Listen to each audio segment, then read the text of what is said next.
Greetings and salutations. With the holiday season now firmly upon us and money flying out of our pockets for food, gifts, and sparkly lights, most U.S. citizens are also busy hoarding their receipts this time of year as well, because after Santa makes his rounds and the mangers and menorahs are put back into storage, we all know that after the new year, the tax man is coming right around the corner. But unlike the rest of us, one United States institution has never had to keep track of their receipts or answer the auditor's calls, despite annually receiving hundreds of billions in U.S. tax dollars and having more than $2 trillion in assets. And I bet you can't guess what department that is that has it so easy. Yeah, your favorite and mine, the Department of Defense. Yes, according to lore, the U.S. War Department in all its decade after decade after decade after decade after decade long history has never, ever faced an audit or accounting of its obscenely large books. That is until now. From peacenik hippie Santa himself, the Pentagon, the biggest vacuum of U.S. tax dollars on the planet, with little to no actual oversight, is finally, just like the rest of us, going to have to account for its spending habits.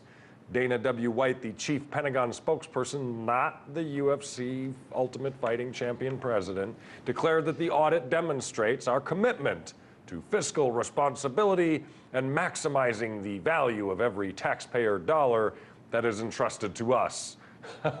Yes, that notorious Pentagon fiscal responsibility. You know the one, the fiscal responsibility that brought us the F-35 spending disaster. That brilliant fiscal responsibility that misplaced $6.5 trillion of our tax dollars. Is that the fiscal responsibility you're speaking about, Mr. Pentagon spokesperson White? Hell, according to a new report by the Defense Manpower Data Center, our friends in the Pentagon apparently can't even keep track of their actual physical soldiers. Stars and Stripes is reporting that 44,000 unknown military personnel are stationed around the world. 44,000. They don't know where they are. They just know they're somewhere around the world. They don't even know who they are.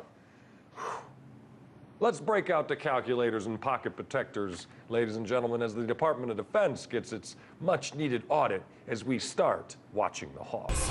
Watching the Hawks. Watching the Hawks. Listen when they talk. Welcome, everybody, to Watching the Hawks. I am Tyrell Ventura. And I'm Top of the Wallace. Oh, the tax man's a-coming. Ooh, for the Pentagon. Yeah. Taxman's coming down the pipe, gonna hit the Pentagon. Absolutely. Balance our budget. We could handle deficit issues, and they need to figure out where they're wasting money. Well, 6.5 trillion, I think you said, was how much was lost. Yeah. They just lost. They just could not account for A it. June 2016 report, the Defense Department's Inspector General stated that the Army made $2.8 trillion in wrongful adjustments. Wow. To accounting. We talked about it on the show a little bit, and that the Army, they didn't have receipts. They lost their receipts, is what they're saying. They didn't have invoices or receipts to back up the numbers, or they just made it up. One quarter alone, the accounting entries in one quarter alone in 2015, $6.5 trillion for the year. Despite all of this, the Congress is still giving them piles of money. Because they're afraid. Because the guys across the street are the defense contractors, and they're the ones, they have to get those contracts because the guys up on the Hill are getting money from the defense contractors, and everybody says just keep it quiet. Yeah. Bags of cash, however you have to do it. But you're not taking care of the problems. You're giving money to keep us safe, to defend us. Yeah, but Tab, we have to keep America safe. I mean, that's kind of their ultimate excuse. Give us more money, we need it for security.